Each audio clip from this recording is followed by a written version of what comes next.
En ons gaan lees uit Numeri hoofstuk 13 vanaf die 26ste vers en dan gaan ons oor na Numeri 14 tot en met vers 11. Nou die teks van oordeenking gaan ons vind in Numeri 14 vers 3. Nou die aanloop tot hierdie geskiedenis, as ons kyk in die woord van die Here, dan sien ons dat daar 12 manne, een uit elke stam gekies is, om in opdrag van Moses uit te gaan in die land te gaan verken. En dan sien ons dat daardie persone nou gegaan het, want hy het hulle die opdrag gegee, gaan kyk na die land, gaan kyk na die stede, gaan kyk nou hoe lyk die land, en bring van die vrugte van daardie land terug, en dan kom gee hulle verslag, en dan sien ons dat hulle nou teruggekom het na 40 dae, en dan lees ons vanaf vers 26, en hulle het weggegaan en by Moses na Aaron en die hele vergadering van die kinders van Israel gekom, in die woestyn, Paran, in Kades, en aan hulle berig gebring, en aan die hele vergadering, en hulle die vrugte van die land laat sien. En hulle het hom vertel en gesê, ons het gekom in die land waarin u ons gestuur het, naamlik, en waarlik, dit loop oor van melk en honing, en dit is sy vrugte.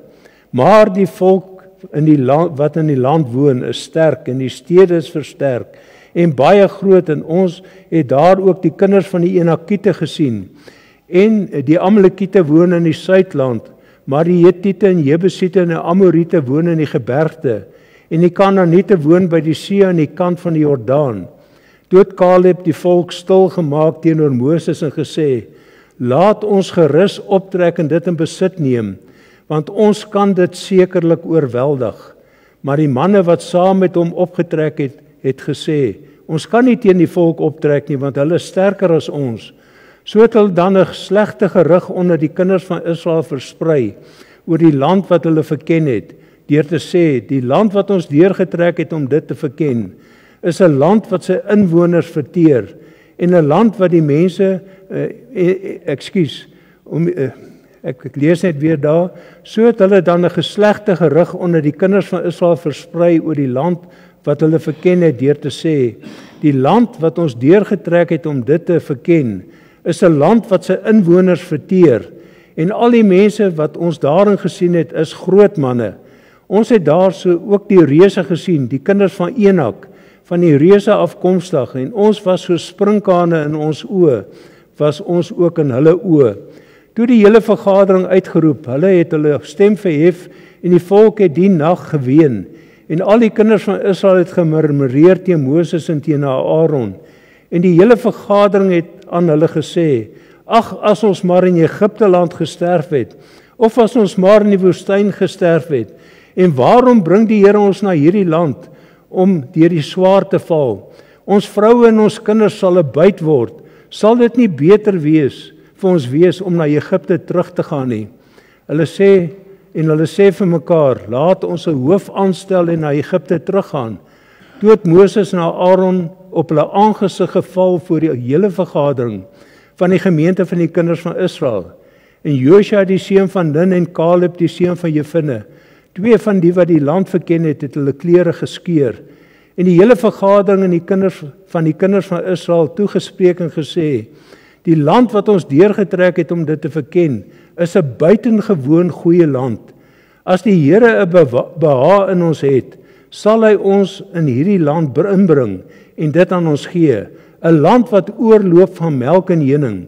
Wees net nie teen die Here opstandig nie, en wees julle nie bevrees vir die volk van die land nie, want hulle is ons spys, hulle beskutting het van hulle gewyk, en die Here is met ons.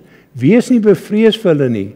Toe sê die hele vergadering dat hulle gestenig moet word, maar die heerlikheid van die Here het in die tent van samekoms verskyn voor al die kinders van Israel.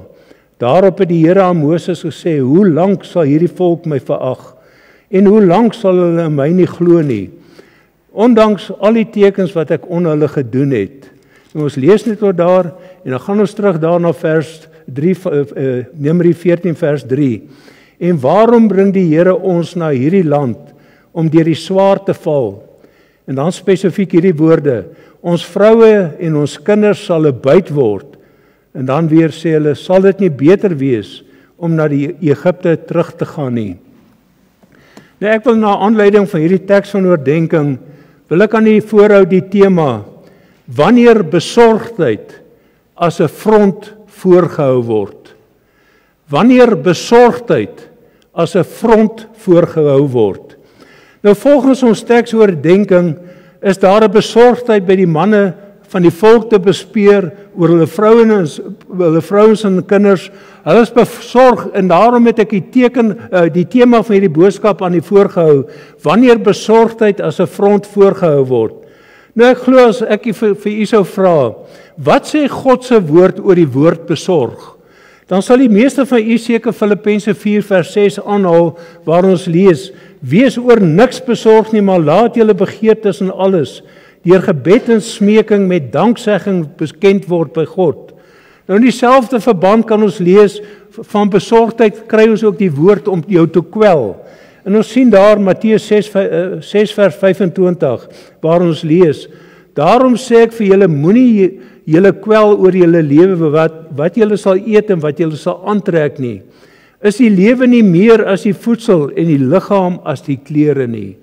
Nou in beide hierdie verse sien ons dat dit daaroor gaan dat God se woord sê, moenie jou daaroor bekommer oor jou alledaagse behoeftes nie. Jy hoef nie daaroor bekommerd te wees nie, maar leef in afhanklikheid van die Here. Maar as ek na God se woord kyk, dan is daar 'n besorgdheid in lyn met God se woord. 'n Besorgdheid wat God vir ons uitlig, wat ons die verantwoordelikheid het om besorg te wees oor ander mense. Sou ons egter God se woord deursoek, word dit vir ons duidelik dat daar 'n besorgdheid in lyn met God se woord moet wees. 'n Besorgdheid oor mense se geestelike stand. Hier gaan dit oor die besorgdheid oor my huisgenote, my vriende en my kinders, wat die Here aan my toevertrou het, dat ek besorg oor hulle moet wees, want ek lees in Deuteronomium 6 vers 5, daarom moet jy die Here jou God lief hê met jou hele hart en met jou hele siel en met al jou krag. En hierdie woorde wat ek jou vandag beveel, moet in jou hart wees en jy moet jou kinders dit inskerp en daaroor spreek as jy in jou huis sit en as jy op pad is en as jy gaan lê en as jy opstaan. As God se woord sê jy moet jou kinders dit inskerp, word dit gesê met 'n spesifieke doel, want God sê jy moet besorg wees oor jou kinders se geestelike stand. Ons kan dit nie maar net laat gaan nie. Ons moet besorg oor hulle wees, sodat hulle die Here sal dien, dat hulle van kleins af groot gemaak sal word met die wete, ons moet die almagtige God van hemel en aarde dien. Nou sal ons 'n studie maak van die boek Spreuke. My opgeval waar die Spreuke digter dan begin hy telke male begin hy met die woorde my seun. En dan spreek hy in daardie gedagte, dit is soos 'n vader teenoor sy seun en sê hy, my seun, let op hierdie dinge, waar hy onderrig, met ander woorde spreek van 'n persoon wat besorg is oor sy kinders. Om een voorbeeld te noem, byvoorbeeld Spreuke 1 vers 8, my seun, luister na die tug van jou vader en verwerp die onderwysing van jou moeder nie. Wat duidelik daarop wys dat die Spreuke digter en in daardie verband, want ek kon nie al daardie verse vir jy uitlig nie want dit is te veel, maar dit spreek van 'n besorgdheid oor ons kinders. Maar daar moet ook 'n besorgdheid wees wat daarop gerig is om te beskerm. Want ek lees byvoorbeeld in Nehemia 4 vers 11 en vers 14. En ons teestanders het gesê hulle mag niks weet en sien nie totdat ons tussen hulle inkom en hulle doodslaan en 'n einde maak aan die werk. Nou wat was hier aan die gang? Nehemia en die volk was besig om die mure op te bou. En nou kom die vyande van die volk, verskoning, dan sê hulle, kom ons beweeg onder hulle in, tussen hulle in, en ons slaan hulle dood, maar hulle moet nie agterkom dat ons tussen hulle gaan inkom nie. Dan sê vers 14, en ek het dit gesien en my opgerig en aan die edeles en die leiers en die ander mense gesê, julle moenie bang wees vir hulle nie. Dink aan die groote en gedigte Here en veg vir julle broers, julle seuns en julle dogters, julle vroue en julle huise. 'n Duidelike bewys, ons het 'n verantwoordelikheid, 'n besorgdheid oor ons families, ons kinders, ons vrouens. Ons moet besorg wees oor hulle om te beskerm. Maar ek sien daar is ook 'n besorgdheid om hulp te verleen en om te ondersteun.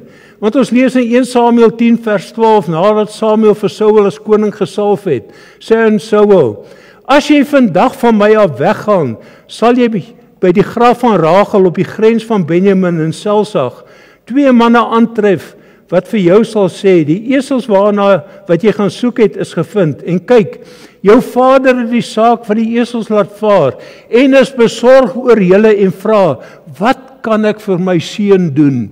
Met ander woorde, 'n besorgdheid om te ondersteun en hulp te verleen.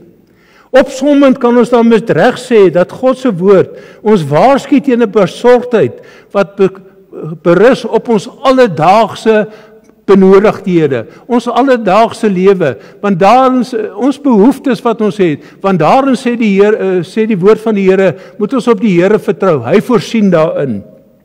Terwyl daar 'n besorgdheid binne die wil van God is, waarop ons bedag moet wees. Nou, dit is egter hierdie besorgdheid wat binne die wil van God behoort te wees, wat ek die teks van oordenking volgens Numeri 14 vers 3 aan die wil voorhou. En waarom bring die Here ons na hierdie land om deur die swaard te val? Ons vrouens en ons kinders sal 'n buit word. Verskoning. Ek sê dis 'n besorgdheid wat binne die wil van God behoort te wees.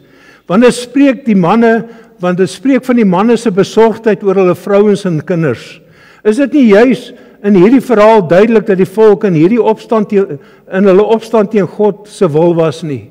Want as ons hierdie verhaal wat ons saam gelees het, sien ons dat hulle opstandig geword het. En dis in lyn daarmee dat ek dan die tema van hierdie boodskap aan die voorhou, wanneer besorgdheid as 'n front voorgehou word.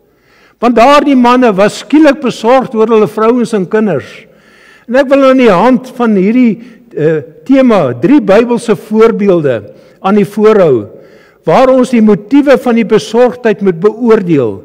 Juis omdat sonde telkens die oorsaak daarvan is dat besorgdheid as 'n front voorgehou word. As daar sonde in mense se lewe is, dan is jou besorgdheid nie eg nie. Dan is dit 'n front wat jy voorhou. Dit is met ander woorde 'n besorgdheid waardeur die mens sy sonde wil verbloem. Ek is so besorg oor my kinders. Maar is jy werklik besorg oor jou kinders? Is jy werklik besorg oor jou vrou? Die besorgdheid oor die vrouens en kinders volgens Numeri 14 vers 3 is ons eerste voorbeeld waarna ons gaan kyk, want ek gaan 3 voorbeelde vir jy uitlig. In die eerste plek sien ons 'n besorgdheid by die volk oor hulle vrouens en kinders. En weer eens lig ek dan hierdie teks vir jy uit. En waarom bring die Here ons na hierdie land om deur die swaard te val? Ons vrouens en ons kinders sal 'n buit word. Ons sien 'n besorgdheid by die manne oor hulle vrouens en kinders wat God aan hulle toevertrou het. Oënskynlike besorgdheid binne die wil van God. Die vraag kom dan by ons op, is dit verkeerd van die manne gewees om besorg oor hulle vrouens en kinders te wees? Die antwoord is nee, solank dit nie met 'n verkeerde motief is nie, om daardie besorgdheid as 'n front voor te hou, om hulle sonde te bedek nie. Want kyk ons na die woord van God en na die mense se uitsprake wat as motivering vir hulle besorgdheid dien. Dan sien ons dit lyk of die negatiewe terugvoering van die verspieders die rede was waarom hulle skielik besorgd was. Maar sou ons God se woord ondersoek, volgens Numeri 14 vers 22, is dit duidelik dat vir 'n geruime tyd daar 'n onwilligheid by die volk was om die land in te trek. Daardie volk het met sondes gesit. Daardie volk het geneig om te wil teruggaan Egipte toe. En dan lees ons die woorde van Numeri 14 vers 22. Al die manne wat my heerlikheid en tekens gesien het wat ek in Egipte in die woestyn gedoen het, en my nou al 10 maal versoek het en na my stem nie geluister het nie. Baie duidelik, sonde. Mense wat opstandig is teen God. Mense toe God sê, julle moet die land intrek. Toe sê hulle, ons wil nie intrek nie, want daardie vyand is te groot. Ons vrouens en kinders, wat gaan van hulle word? Ons gaan eerder terug Egipte toe. Volgens hierdie uitspraak sien ons dat die probleem was oor die periode wat oor 'n periode ontwikkel het. En dan sien ons die terugvoering van die verspieders.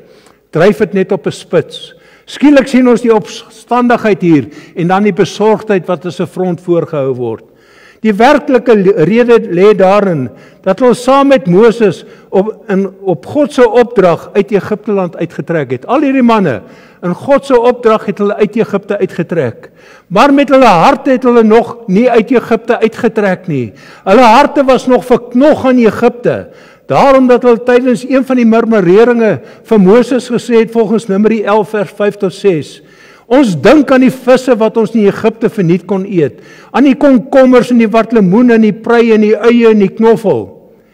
Nou soos Domie Chris Konje gesê het, anti-Christkos. Maar nou is ons siel dor van en daar's glad niks nie, net die manna wat voor ons oë is, want hulle het aanstoot geneem oor dit wat God vir hulle uit die hemel gegee het, die manna. Hulle het gesê ons siel walg daarvan. Hulle het opstandig geraak. Hulle wou teruggaan daar na Egipte toe. Hierdie gedagte word vir ons verder bevestig volgens Handelinge 7 vers 39 tot 41. Na hom, verwysende na Moses, wou ons vaders nie luister nie, maar hulle het hom verstoot en met hulle harte na Egipte teruggekeer.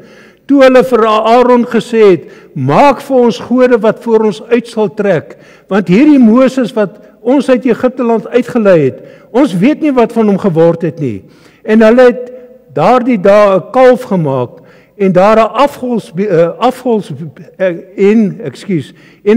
afgodsbeeld 'n offer gebring. En hulle die werke van hulle hande het hulle in verbly. Kan jy sien wat God se woord sê? Hulle harte was in Egipte. Hulle wou teruggaan. Daardie wat hulle gesê het, ons is bekommerd oor ons vrouens en ons kinders. Dit was 'n front gewees vir sonde, want hulle was opstandig teen God gewees. Kom ons pas dit toe op ons eie omstandighede.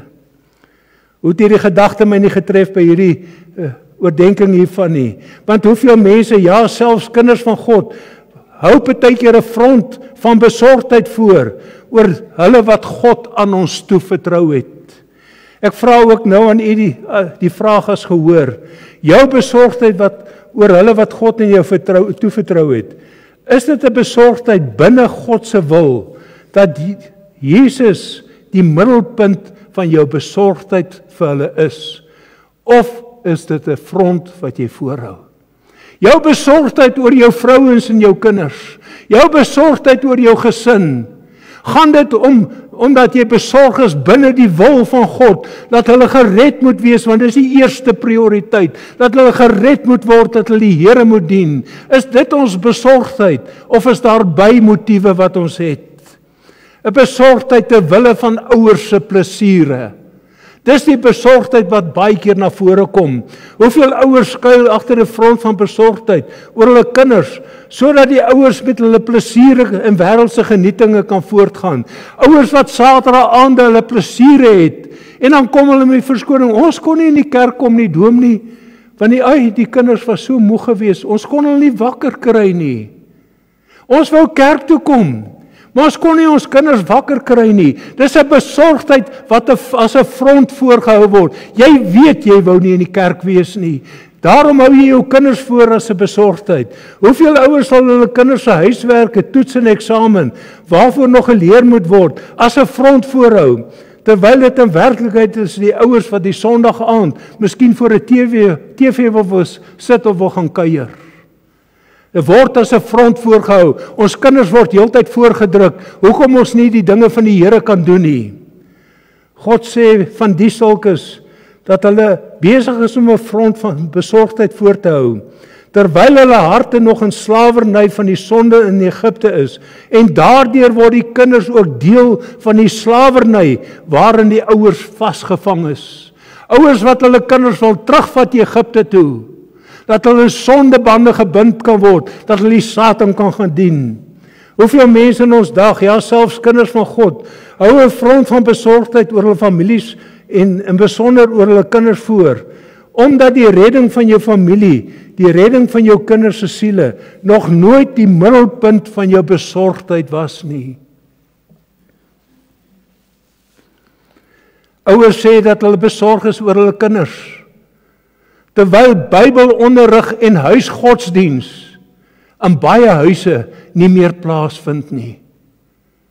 En ek praat met kinders van God, Mense wat nie moeite doen met hulle kinders nie. Mense waar die man en die vrou nie meer saam sit en sê kom ons neem die Bybel, ons lees saam en daarna gaan ons na ons aparte stilte tye waar ons afsonderlik met die Here stil word. Daar's nie meer huisgodsdienst in huise nie. Daar's nie meer Bybelonderrig nie. En ek beskuldig nie, maar ek kan vir julle sê, deur die jare, en dis vir 40 jaar wat ek kategese hanteer het, waar ek baie keer van daardie kinders in my klas het, waar ek agterkom, hierdie kind het geen begrip, en dan is dit die finale jaar katekesante. Dan wat ek agterkom, hy het geen begrip van God se woord nie. Dit sê vir my een probleem, dit lê by die huis. Ouers wat 'n front voorhou, hulle besorgd oor hulle kinders, nie oor God se saak nie, maar oor hulle eie saak. Wanneer sal ons weer in opregtheid van hart besorg wees oor hulle wat God aan ons toe vertrou het? Dit sal eers die geval wees wanneer Jesus weer die middelpunt is van jou lewe, en dan sal die redding van jou kind se siel swaarder weeg as die plesiere van die wêreld. Dan sal jy vind dat daar weer tyd sal wees vir huisgodsdienst in jou huis. Dan sal jy vind dat jy nie aan elke gril en gier van jou kind hoef toe te gee nie. Want voed daardie kind in die weë van die Here op, en jy vorm daardie kind, laat hy nie soos die wêreld wil wees nie. En daarom gaan hy nie die wêreld agterna loop nie. En kan ek vir jy sê, gaan dit jou baie geld spaar. Die probleem is dat soveel mense se besorgdheid so oppervlakkig is, en dan dink hulle dat hulle geglo word. Maar ek sien verder onder hierdie aspek 'n besorgdheid, dat ons kinders ten koste van hulle saligheid net nie in hierdie lewe stryd moet ervaar nie. Ons is besorg oor ons kinders se welstand en prestasies. Ons is so besorg dat daardie kind aan die einde van die jaar daardie prys moet kry, akademiese prys, sportprestasie of wat ook al. Dit gaan oor die tydelike. Daardie kind net nie stryd ervaar nie. Daardie kind moet aanvaarbaar wees vir sy maats. Daarom stop ouers hulle kinders in, sodat daardie kind eintlik in werklikheid sy maats kan koop. Daar's nie standpunt wat ingeneem word nie. En daardie kinders word groot, sonder dat ouers besorg is oor die ewigheidsbestemming van daardie kinders. Is ons besorg oor ons kinders? Ons kinders moet tog net nie uitvoel nie. Onder hulle maats nie, hulle moet aanvaarbaar wees, en ons sien dit in die kleredrag, en ons sien in die plekke wat hulle besoek, wat ouers net toelaat gaan maar, sodat jy net nie uit is nie, sodat jou maats nie moet sê, nou hoekom gaan jy nie na hierdie plek toe nie? En wat se klere het jy aan? Hoekom kan jy nie hierdie moderne klere aantrek nie? Daar is baie moderne klere wat baie netjies is. Maar ek kan vir jy sê, as ons baie keer na ons jeug kyk, dan skud ek my kop. God se woord sê in Klaagliedere 3 vers 27. Dis goed vir 'n man dat hy die juk in sy jeug dra.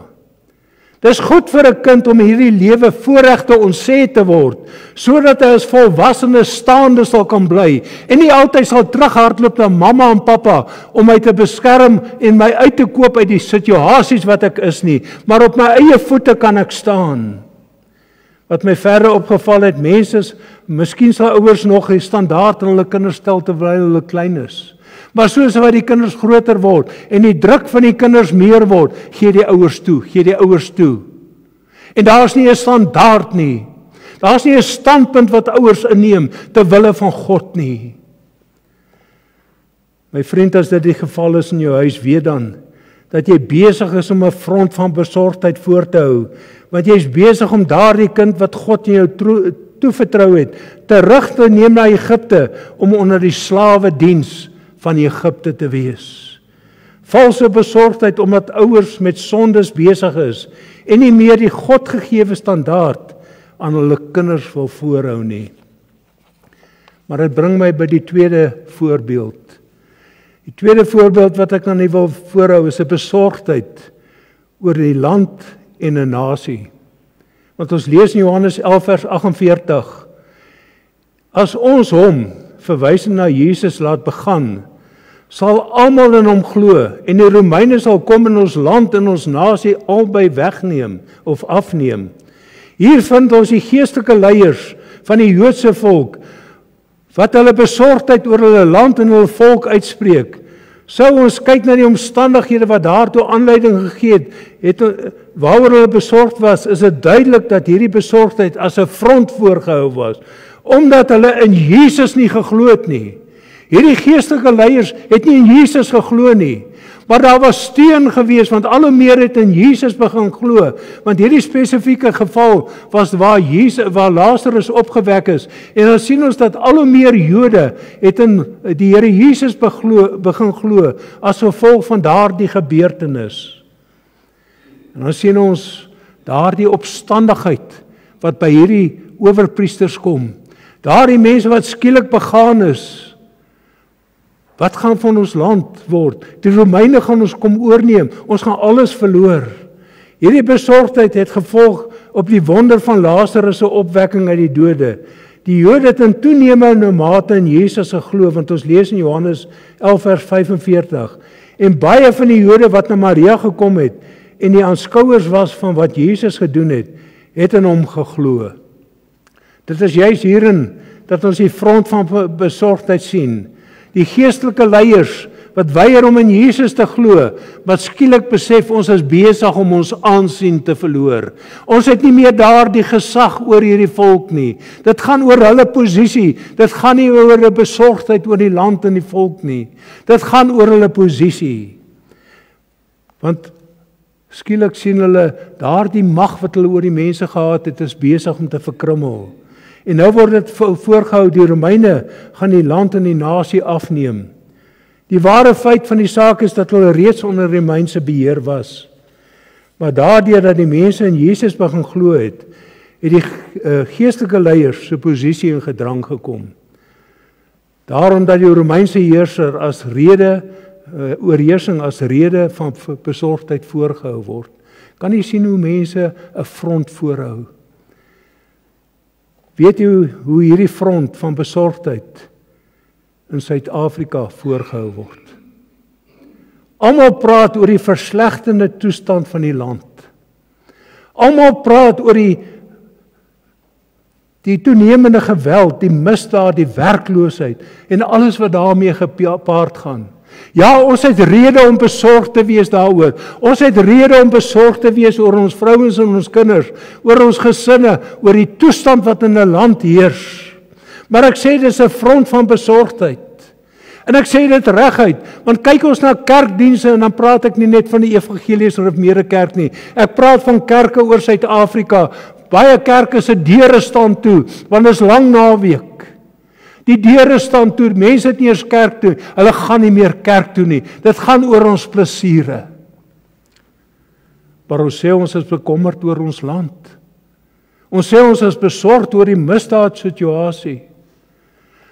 Wat van die bidure? Hoe lyk die bidure? Hoeveel mense maak moeite om God se aangesig te soek? Daar's 'n geleentheid vir ons geskep dat ons eendragtig tot God kan nader vir hierdie land wat in sy nood verkeer. En ek kan vir julle sê ons is in 'n noodsituasie. Dit gaan sleg in Suid-Afrika. Ons besef dit nog nie, want ons het sekere voorregte wat ons dink net solank ons daarin kan vashou. 'n Front van besorgdheid.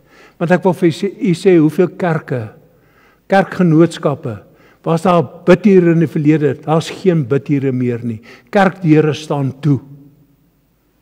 Maar God genade gee dat hierdie kerk se deure sal oop staan vir 'n bidhuur. Ek sê dit is 'n front van besorgdheid omdat ons nie meer glo dat God ons omstandighede kan verander nie. Daarom dat ons nie meer oor die werklike rede besorg is nie, maar dat die voortbestaan van naamlik die voortbestaan van die Christelike geloof. Ons is nie meer besorgd daaroor nie. Ag, solank ek die Here dien hier in my hoekie, en net solank niemand my pla nie, is dit reg. Ek wil vir u sê ons moet besorgd raak oor die toestand. Nee, ons is besorgd oor ons persoonlike omstandighede en plesiere, wat ons nog ten spyte van die verval en agteruitgang nog steeds kan geniet, want ons klou daaraan vas. Terwyl God sê ons moet sy aangesig soek, terwyl God wil hê ons moet binne in lyn met sy woord besorg wees oor ons gesinne, oor ons kinders en oor ons land. Op geestelike gebied het die geestelike leiers kompromie aangegaan. deurdat mense uitsprake oor die ware bloed evangelie toenemend met omsigtigheid hanteer. Ons moet net nie aanstoot aan die ander gelowe gee nie. Ons staan nie meer uit vir die saak van Jesus Christus nie. Ons staan nie meer uit om te sê dat hy die enigste weg, die waarheid en die lewe is nie. Dat ons staan nie meer uit vir daardie waarheid in God se woord, dat Jesus die enigste weg is. Niemand kom na die Vader behalwe deur die Seun nie. En daardie Seun se naam is Jesus Christus. Ons het die ware evangelie. Maar ons staan terug asof ons 'n jammerhouding inneem wanneer ons met ander godsdienste te doen kry, want ons wil nie aanstoot gee nie. Dis 'n front van besorgdheid wat ons voorhou. Ek wil hierdie gedagte van besorgdheid na die gelofte toe deurtrek wat op ons land en volk van toepassing is. Want die toestand van ons land is benard. Ons volk se optrede teenoor die gelofte, as ons daarna moet kyk, moet ons in werklikheid sê, ons leef asof daar nie 'n gelofte in die Suid-Afrikaanse geskiedenis is nie. Dit maak nie vir ons meer saak nie. Want daardie 3 beloftes wat in daardie gelofte vervat is, tel nie meer nie. Wat was daardie 3 beloftes? Dat die dag 16 Desember, soos 'n Sondag, soos 'n Sabbatdag, soos 'n dag van die Here herdenk sal word. Dit het 'n vakansiedag, 'n plesierdag geword. Die kerke is leeg en die wêreld is vol. Kerke staan leeg, want ons gesê ons sal 'n kerk vir sy naam oprig en dit is voortvloeisel van al die kerke wat oor Suid-Afrika gebou word. Kerke word verkoop en vir besighede gebruik. Kerke word platgeslaan in Suid-Afrika. En dit word deur moslim gelowe, word kerke oorgekoop. En dit word op die ou end moslimkerke. Hoekom? Omdat ons nie meer besorg is nie. Omdat daardie gelofte wat ons afgelê het, nie vir ons belangrik is nie. Ons het gesê ons sal met ons kinders daaroor praat, want dis die 3de belofte. Die eerste een, dat die dag soos 'n Sabbat sal wees, 'n huis vir sy naam, en dat ons kinders hiervolgens sal onderrig. Ons sê ons is besorg oor ons kinders, maar hierdie volk se kinders word grootliks sonder God en sy woord groot gemaak. Weet jy wat het met die Joodse volk gebeur, ten spyte van die geestelike leiers se besorgdheid? Hulle het alles verloor. Hulle het alles verloor. 70 na Christus, toe word daar Jerusalem platgeslaan. Toe word daar die volk wêreldwyd verstrooi. Hulle het opgehou om as volk te bestaan, want hulle het nie meer grondgebied gehad nie. Hulle was verstrooi oor die aarde. Totdat God in sy genade in 1948 daardie volk weer teruggebring het na hulle land en wat hulle weer as 'n volkie kon begin funksioneer. Nie omdat hulle bekeer het nie, maar op grond van God se belofte aan Abraham, dat daardie land sy land sal wees. Die Jode weens hulle wêreldwye verstrooiing, vir soveel jare, vir bykans 2000 jaar verstrooi. Wat dink ons in Suid-Afrika? Wat dink ons gaan met ons gebeur as ons God minag? Die feit dat die Jode terug is in Israel, is nie omdat hulle bekeer het nie, maar omdat God getrou bly in sy geloftes. Kind van God, glo ons nog God? Glo ons nog dat hy ons omstandighede kan verander? Dan sal ons moet ophou om 'n front van besorgdheid voor te hou en God in opregtheid moet soek en opnuut in onverskrokkenheid ons getuienis moet uitleef. Anders gaan ons alles verloor wat ons nog het. Ek waarsku ons, dit sluit my in. Ons gaan alles verloor wat ons het, as ons nie gaan opstaan as kinders van God, as ons nie die standpunt gaan inneem, as ons weer onverskrokke ons getuienis uitdra daar buite, dat mense gered kan word, en kan besef dis die enigste oplossing nie. Inteendeel, ek wil sê dat ons reeds baie meer verloor het, as wat ons besef. Heidense godsdienste oorspoel hierdie land, en ons moet so versigtig wees, wat ons sê, sodat ons nie aanstoot gee aan die heidense gelowe nie. Daarby het ons grootliks ons kinders verloor, want daar het 'n generasiegaping ontstaan. Ouers en kinders kom nie meer by mekaar uit nie. Hoekom? Want die faktor wat ontbreek is om die genade van God waaraan ek my kind bloot moes stel. Dit ontbreek. Daarom is daar 'n generasiegaping. Daarom word 'n geslag groot, 'n jong geslag wat niks van hulle ouers wil weet nie. Ouers wat 'n probleem het met hulle kinders oor hulle optrede, want ouers het nie hulle verantwoordelikhede nagekom nie.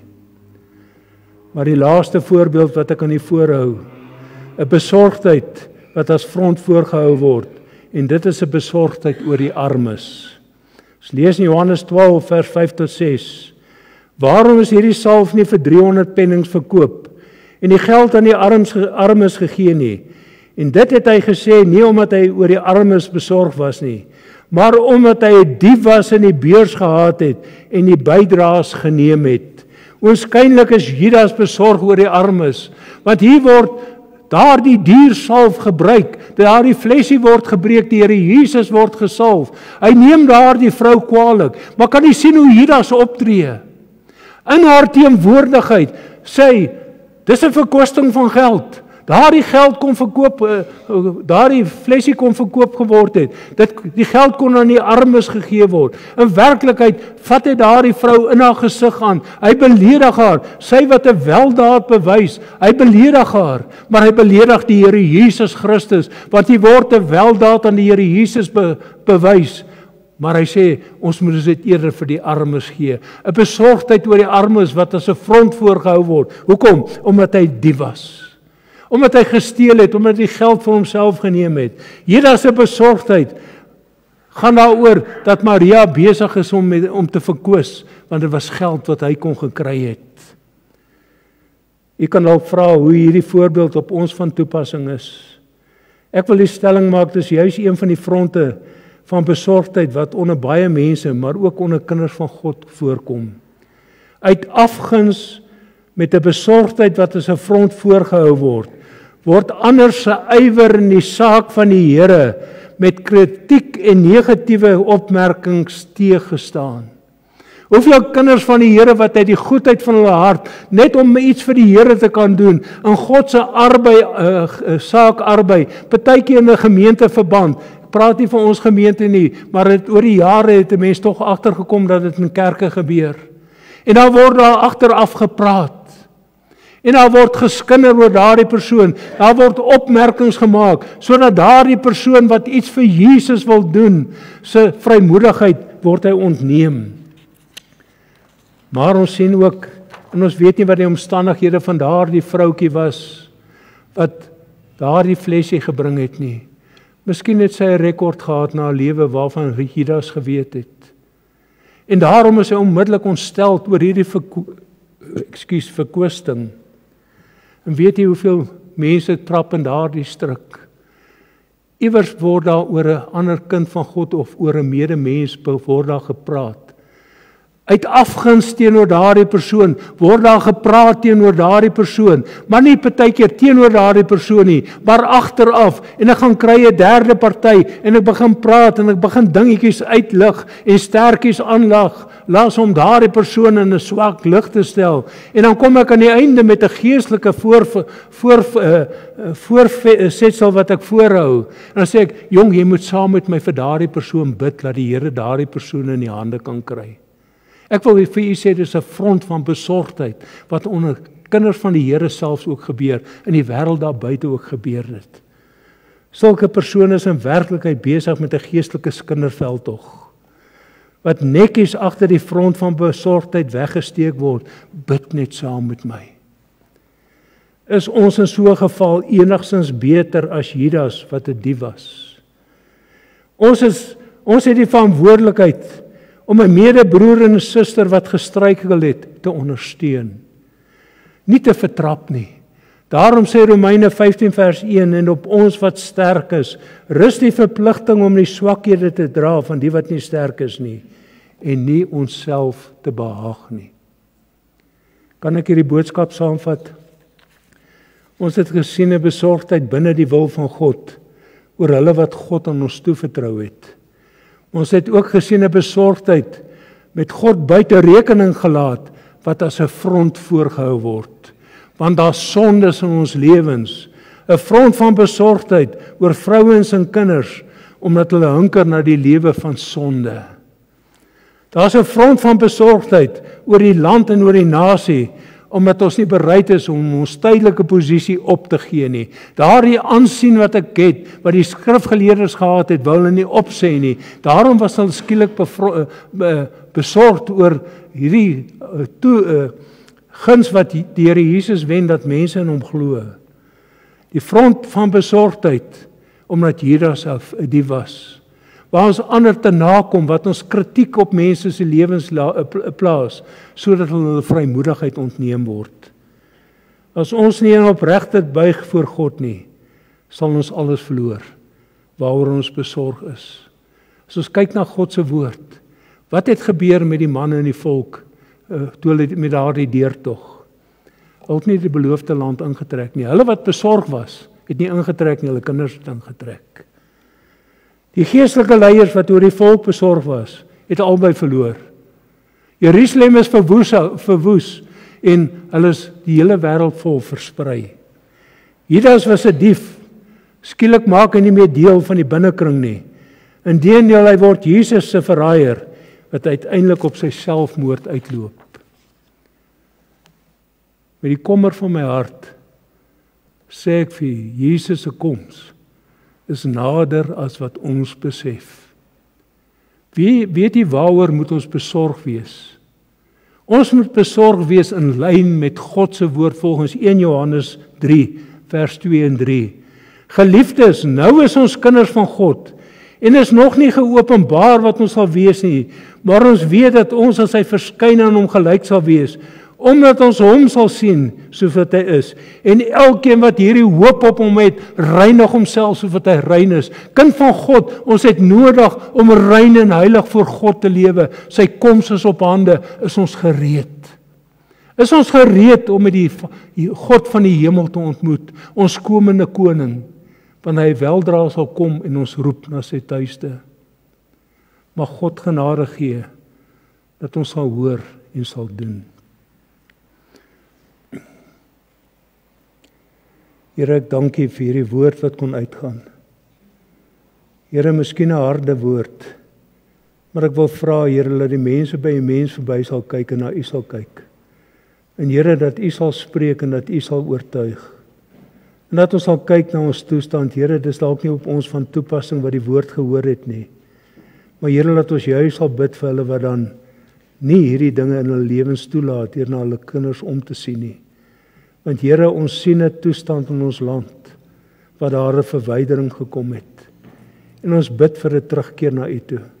Ons bid vir 'n opregte besorgdheid, dat ons as broers en susters ook in hierdie gemeente, en opreg besorgd sal wees oor mekaar, en aan U die eer, die lof en die aanbidding sal toebring. Ons bid dit in die naam van Jesus Christus alleen. Amen. Ons gaan hierdie diens afsluit, en wel met slotlied Halleluja 208, 1, 2 en 5, deur te sien op die kruis.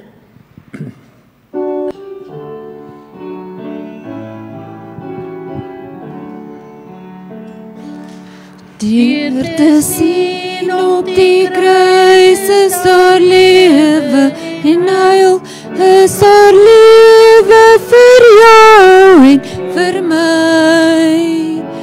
Sien gelowig op hom, word gereinig en leef, want verlossing bied Jesus jou vry. Sien op, sien en leef, deur te sien op die kruis is daar lewe en heil, is daar lewe vir jou en vir my. O, waarom het dan Jesus die sonde gedra, as die skuld op ons rekening bly staan? O, waarom het die bloed uit sy liggaam gevloei, as die skuld nie deur hom is voldaan. Sien op, sien en leef, deur te sien op die kruis is daar lewe en heil, is daar lewe vir jou en vir my. Weg dan twyfel en vrees, want Gods woord het verklaar, ook vir jou is die kruis dood van krag. In die volheid van tyd het die Heiland gekom, is die lam van ons sonde geslag. Sien op, sien en leef, deur te sien op die kruis is daar lewe en heil, is daar lewe vir jou en vir my. Ek nooi na die aanddiens vanaand om 5:00, ook 'n woord wat reguit is, krisisse wat God oor ons lewens toelaat. Hoe reageer ons in daardie krisisse? Kom luister na die woord en die Here sal met u praat. Mag die genade van Jesus Christus, die liefde van God die Vader, die gemeenskap van die Heilige Gees met u wees en bly. Amen.